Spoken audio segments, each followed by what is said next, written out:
Azərbaycan Respublikasının Prezidenti cənab İlham Əliyevin tapşırığına və bölgələrdə vətəndaşların qəbulu cədvəlinə uyğun olaraq Daxili İşlər Naziri General-Polkovnik Vilayət Eyvazov sentyabrın 30-da və oktyabrın 1-də Sumqayıt şəhər polis idarəsində növbəti vətəndaş qəbulu keçirib.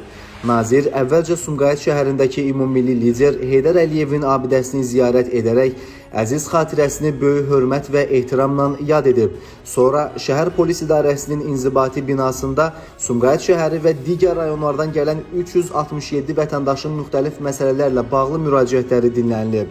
Nazir onların problemlərinin həlli üçün Nazirliyin aidiyyəti baş idarə və idarə rəislərinə tapşırıqlar verib. Müraciətlərin əksəriyyətinin yerində həlli ilə bağlı tədbirlər görülüb. Səfər çərçivəsində General-Polkovnik Vilayət Eyvazov Daxili İşlər Nazirliyinin daxili qoşunlarının Sumqayıt şəhərində yerləşən hərbi hissəsinə gedib, orada ölkəmizin suverenliyi və ərazi bütövlüyü uğrunda şəhid olmuş hərbi qulluqçuların xatirəsinə ucaldılmış abidəni ziyarət edib.